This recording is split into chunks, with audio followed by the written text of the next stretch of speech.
Top 10 ko sa Pina Beauty Headshot Photo Challenge sa Miss Universe Philippines. Hello Carawalas, mabuhay! This is Gay Salartega and welcome back to my YouTube channel.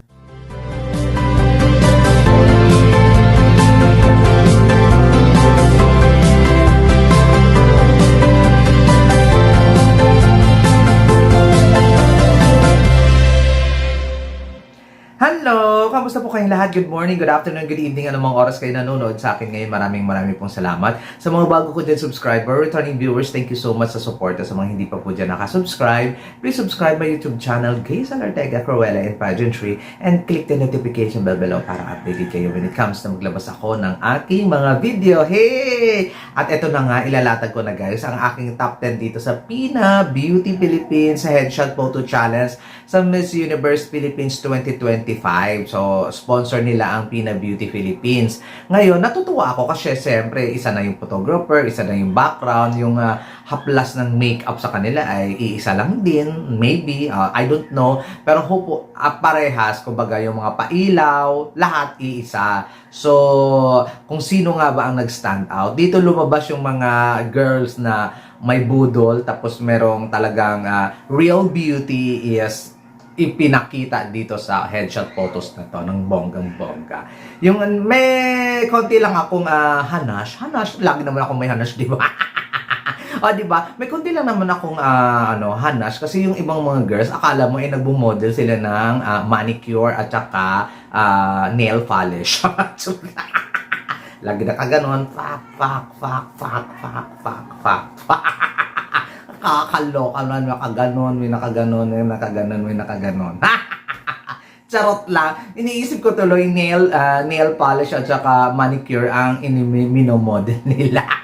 Naluloka ako. Pero yun lang yun. Yung pang funny side lang naman ng bonggang-bongga. Pero bahala sila kung anong trip nila sa buhay at kung anong poses ang gusto nila ang magpapaganda sa kanilang bonggang-bongga. But ito ang aking top 10. My number 10 sa aking listahan, Muntinlupa, Winwin Marquez. Alam mo, ang simple lang dito. Gusto ko yung ang photos. Yun nga lang may konti akong medyo pinamatured siya dito ng na parang siyang mature dito sa photos na to. At saka parang ang laki niya na zoom out, zoom in ba? Basta pinalaki yung picture. Ano ba yun? Hindi alam yung zoom out at saka zoom in. Parang na-zoom, masyadong napalapit siya sa camera ng bonggang-bongga. Pero one of the nice, beautiful picture ito ni Winwin Marquez. Kaya nilagay ko lang siya sa aking number 10. My number 9 sa aking listahan, Bago City, Negros Occidental. Actually, si Bago, parang pareha sila ni Winwin ng atake dito. Parang na-zoom in yung mga mukha nila. Ang lalaki, silang dalawa lang may malaking mukha dito sa headshot na to ha. Totoo lang, pero ang ganda ng makeup, ang beautiful. Kumbaga, pantay na pantay, pati sa katawan, pantay, amazing! O, di ba? Kaya, tungto ako kay Bago na to. Lahat ng materyales, mapakanya man or nasa sponsor, ang ganda nyo. Pansin nyo guys, tapos very bright pa ito, very matalino pa itong si Bago City. Kaya watch out tayo dito kay Miss Bago City ha, huwag tayong patulog-tulog dito ha. Talagang nagsha-shine bright sa ibang mga activities, sa sa personal personality showcase ay talagang kumakabog din siya. So, number 9 sa aking listahan, Bago City ng Negros Occidental. May number 8 sa aking listahan. Alam mo, ang gondo-gondo niya. Huwag kayong Osamis! O, diba? Ang ganda niya talaga. Kaya lang mukhang siya yung pinaka-full glam ang makeup. Siya yung pa-contour, siya yung may pa-blush. O, parang siya yung may pinaka-makapal ang makeup, ha? Sa lahat ng nakita kong mga girls. Pero ang ganda niya sa photos na ito at ang bongga niya. Talagang kabog siya ng bonggang-bongga. Yun lang, masyadong parang super glam ang kanyang photo. Samantalang yung iba ay pa-sweet at very simple lang. Ang makeup sa kanya parang power glam. But still, one of the beautiful headshot dito sa Miss Universe Philippines Pina Beauty Philippines. Number 8, Osamis. My number 7 sa aking listahan, Ifugao. Di ba?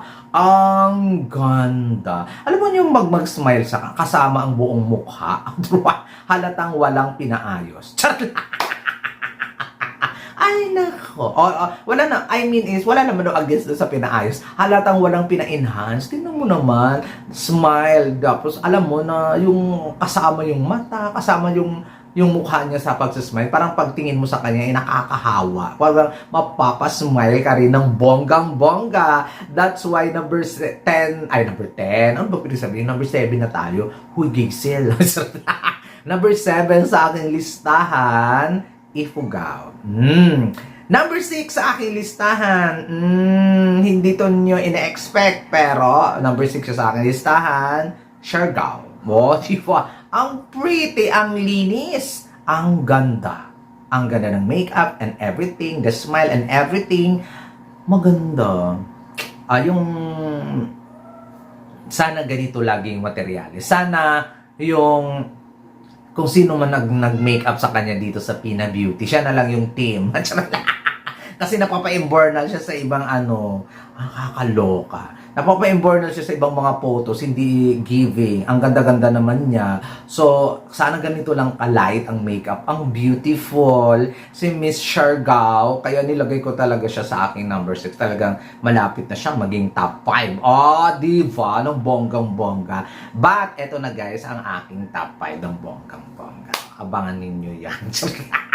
Bibitinin ko muna kayo ng bonggang-bongga. Pero natuwa ako dito sa aking top 5 kasi lahat sila ay nagbigay ng magandang eksena at saka magandang makeup, magandang may mga konting masasabi ka pero I love it. Ituloy-tuloy ang laban, winner, ganon. My number 5 sa aking listahan, Cebu City.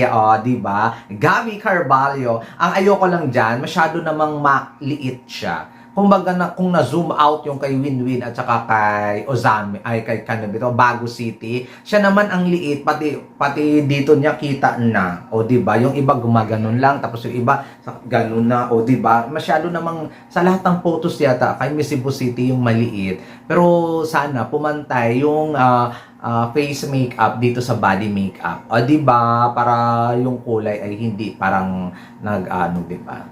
Ayun lang ang aking masasabi. Kasi ang bongga ng anglam dito tapos parang hindi nag-complement sa kulay ng balat niya sa katawan. That's why siguro ikinunting close up pa yan mas bongga, I think, para hindi nahalata masyado na iba yung kulay ng mukha kaysa sa katawan. But still, one of the beautiful photo dito sa Miss Universe Philippines Pina Beauty Philippines Challenge.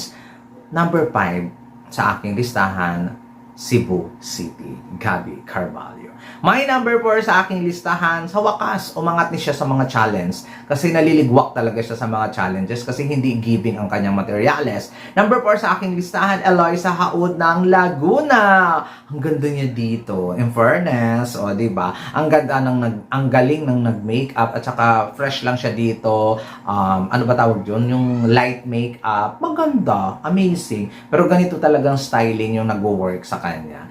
Pag ganito ang styling ni Laguna, talagang lume-level sa Diyosahan ang level ni Miss Laguna. Pero sana tuloy-tuloy na ganito, no? Kung ganito lang yung makeup, tapos siguro ibahin yung hairstyle, kung kakabog pa ba, diba? So, sana ganyan lagi yung makeup. Diba? Ito talaga yung angulo ni Miss Eloisa Haod. Perfect niya talaga yung angulo na yan. Winner. Kaya nilagay ko siya sa aking number 4. My number 3 sa aking listahan, Quezon Province, Maria Atisa Manalo. Ang ganda ng makeup, sweet. Andun pa rin yung sweet, kalma, relax. Nandun pa rin sa moment na yan sa Pina Beauty. Ayaw ko lang siguro yung I don't know, parang may awkward moment lang, but still one of the most beautiful photos niya. Pero hindi naman to the point na siya ang pinaka-the best dyan sa photos. Ang ganda lang talaga niya dyan. Gusto ko lang ganyan-ganyan lang yung makeup ni Atisa. Kasi naipapakita sa kanya ang kanyang kamay nikaan at saka ka-Barbiehan. No, di ba? Hindi man siya nag-top dito sa aking top 10 ngayon, but still one of the best. One of the best photos. Not, pinaka-the best, but nice, at least, di ba? Nakakaloka. Number 3 sa aking listahan, Quezon Province, Maria Atisa Manalo. Number 2 sa aking listahan, Number 2 sa aking listahan, Taguig. Di ba? Maria Katrina Ligado, di ba?